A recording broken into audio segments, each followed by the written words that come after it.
Horror कहानियां जी। अगली मौत किसकी?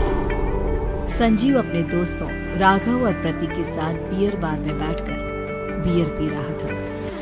संजीव आज बहुत खुश लग रहा था। अरे यार, आज की पार्टी में तो मजा आ गया।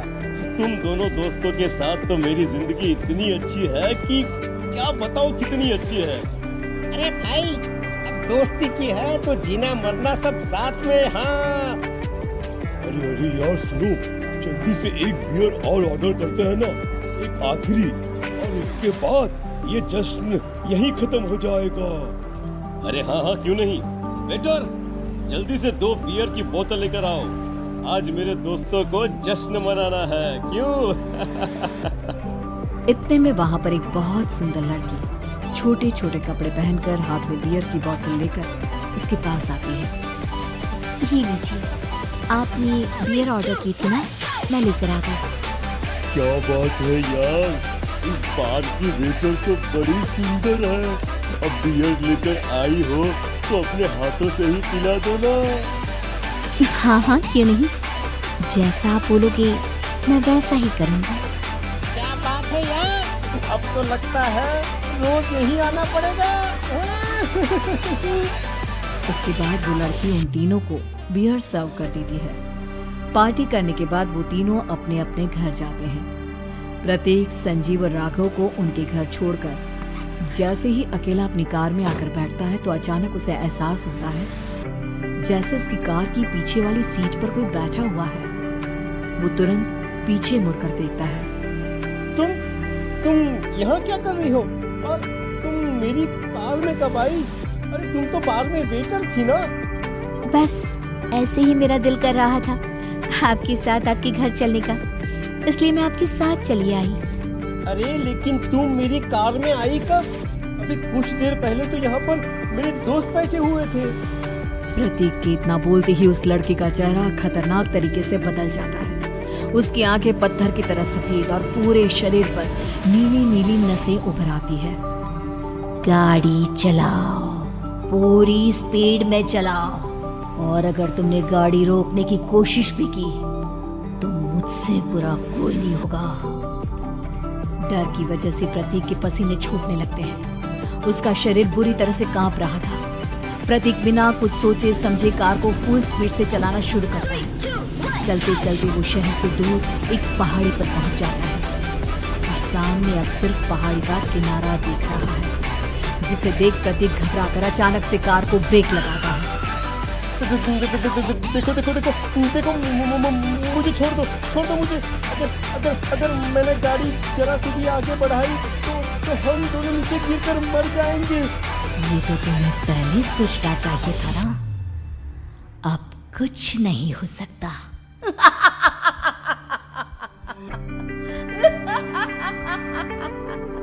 छोड़ दो मुझे। नहीं, प्लीज मुझे छोड़ दो। प्लीज मुझे जाने दो। छोड़ दो मुझे। गाड़ी आगे बढ़ाओ।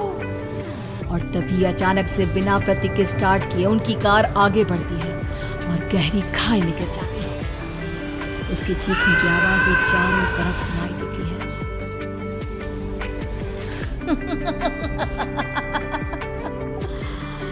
तुझे मारकर मेरे कलेजे में जल रही आग को थोड़ी शांति तो मिल गई, लेकिन अभी ये कहानी खत्म नहीं हुई।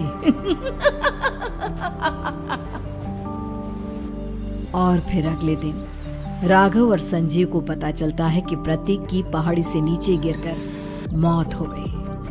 अरे कल रात की तो बात है यार, हम सब बैठकर पार्टी कर रहे थे, लेकिन मेरी एक बात समझ में नहीं आ रही। राघव शहर से इतना बाहर उस पहाड़ी पर इतनी रात को क्या करने गया था? अरे सोचकर तो मैं भी परेशान हूँ। हम दोनों को छोड़ने के बाद तो वो सीधा अपने घर जाने वाला था, और वो आत्महत्या क्यों करेगा भाई? कल रात तक वो कितना खुश था, हमारे साथ सेलिब्रेट कर रहा था। हाँ, लेकिन पुलिस ने तो यही कहा है कि प्रतीक ने अपनी कार को जानबूझकर पहाड़ी से नीचे गिरा दिया और आत्महत्या कर ली। अरे यार, संजीव मेरी तो कुछ भी समझ में नहीं आ रहा है। चल ठीक है, अब मैं अपने घर जाता हूँ। Okay bye. राघव अपने घर में अकेला था। दोपहर का वक्त था। तभी दरवाजे की घंटी बजी। कौन है? अरे 1 मिनट रुको, अभी आता हूँ। राघव ने जैसे ही दरवाजा खोला उसने देखा कि सामने एक बहुत खूबसूरत लड़की खड़ी हुई है। कौन है आप और यहाँ किससे मिलने आई हैं? देखिए ना, बाहर बारिश शुरू हो गई थी, मेरी गाड़ी खराब हो गई है। आपका घर नजर आया तो सोचा कुछ हेल्प ले लेती हूँ। क्यों नहीं, आइए ना, आइए आइए। मेरे कपड़े पूरे भीग चुके हैं, क्या आपके पास टॉवेल मिलेगा प्लीज? राघव अपने बाथरूम से एक टॉवेल लाकर उस लड़की को देता है। Thank you so much. अब मैं चलती हूँ। अरे इतनी क्या जल्दी है? आप चाहे तो बारिश रुकने तक यहाँ पर रुक सकती हैं। हाँ। लड़की ने पलटकर राघव की तरफ देखा। नहीं, मुझे जाना होगा, मेरा काम बाकी है। और वो वहां से चली गई। उस लड़की के जाने के बाद राघव अपने बाथरूम में नहाने के लिए गया और जैसे ही उसने बाथरूम में देखा तो उसका टॉवेल वहीं पर लटका हुआ था। उसने टॉवेल हाथ में लिया तो देखा कि उसका पूरा टॉवेल खून के धब्बों से सना हुआ है। अरे अरे ये क्या? ये टॉवेल तो मैंने इस लड़की को दे दिया था। ये वापस मेरे बाथरूम में कैसे आ गया? और इस पर ये खून के धब्बे कहाँ से आ गए? राघव ने आईने में देखा तो उसकी गर्दन पर एक बड़ा सा चाकू का कट लगा हुआ था जिससे खून बह रहा था, जिसे देख राघव के होश उड़ गए। हाँ, अरे ये क्या?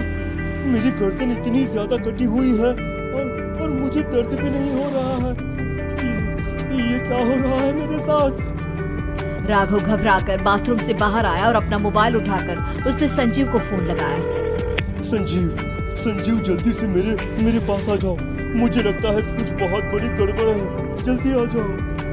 उधर से आवाज आई, लेकिन वो आवाज संजीव की नहीं बल्कि एक लड़की की थी। कुछ अजीब नहीं हुआ है, बस तुम्हारी मौत तुमसे मिलने आई थी और तुम्हें मार कर चली गई।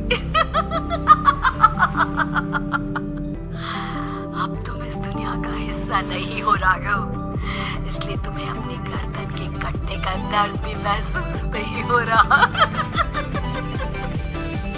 नहीं, ऐसा नहीं हो सकता, ऐसा नहीं हो सकता। कौन है तू? अब संजीव के पास खबर पहुंचती है कि राघव ने अपने ही घर में चाकू से गर्दन काटकर आत्महत्या कर ली। ये सुनने के बाद संजीव के होश उड़ गए। वो पसीने से तरबतर हो गया और एक अनजाना डर अब उसके दिल को सताने लगा। संजीव के साथ ही उसका एक छोटा भाई राजीव भी रहा करता था।